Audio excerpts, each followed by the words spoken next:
I think it's easy for Christians to hear this and kind of spike the football a little bit or something like, we were right all along, kind of, high and mighty about it. And that's obviously not why you wrote these books, and it's not an appropriate response to these phenomena at all. However, I am curious to know whether there's been any research done that reveals any of the reverse happening, where Christians die and meet Vishnu, the Hindu goddess, or meet, Muhammad, the prophet, or are there any examples, at least in terms of the numbers, magnitude of people that are coming to Jesus, regardless of whether they're Christians? Yeah. So here's the interesting thing: is if you just go read near-death experiences, you will hear people saying, I encountered this god or this goddess. But I point out that there's a difference between what people report and how they interpret what they report. And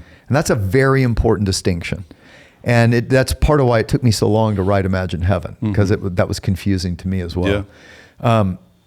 I'll give an example. I have multiple people who grew up Hindu in the book who encounter Jesus. Santosh is another one who he's taken by this God of light, and he describes the holy city of God just like in Revelation 21, yet he had zero background in the Bible. Yeah. And then, I told you, he comes back and he starts reading the Bible. He's like, everything I experienced was in there. Yeah. And he becomes a follower of Jesus.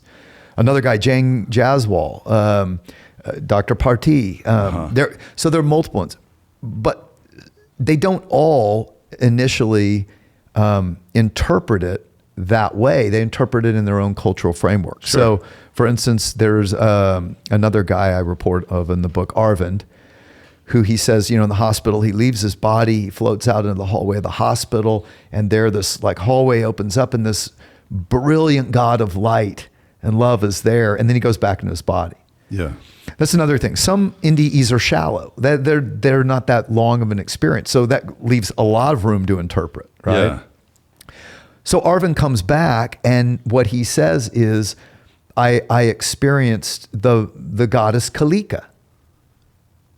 Now, the problem with that is Kalika, or Kali, is described as this goddess who is either black or blue with a long tongue and 4 arms with weapons in it. And that's not at all who he reported seeing. Right. Who he did report seeing was the same God of light and love that appeared to Moses and appeared to Daniel, and that but Jesus his only appeared category was Kalika. But that's who he worshipped, sure. And so that's who he knew this was divine. Interesting. An even better example, Nia was also Hindu by background, but she was in Africa when she ended up going into a lion's cage with the trainer, but the lioness actually mauled her, bit her head. Oh. She leaves her body, and she says there was this glow like the sun, like the morning dawn, and that took me to this place of incredible beauty. And she said, God definitely exists. And she comes back, okay? And then she says, I encountered Durga Ma, the goddess Durga.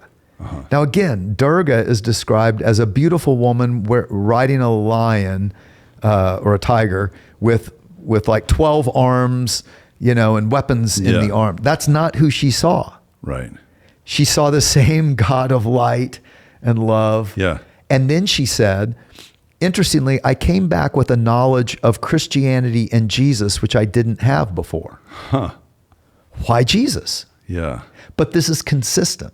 Yeah. And so to answer your question, no, I really haven't. I haven't heard people actually report experiencing what they would expect of another god or goddess. Like actual characteristics and qualities that match what those religions teach about those gods and goddesses. Right. But they do experience this God of light who is love and personal, not an impersonal force. Yeah. Very personal, knows them personally. Things they forgot about their life, God shows them in their life review. And what they come back consistently saying is, God is love, They know that without a doubt. And how we love and treat one another is what God cares about most. Wow. Well, that's what Moses said. Cover to cover, baby. Jesus said, love God, love your neighbor. That sums up the whole Bible. Right.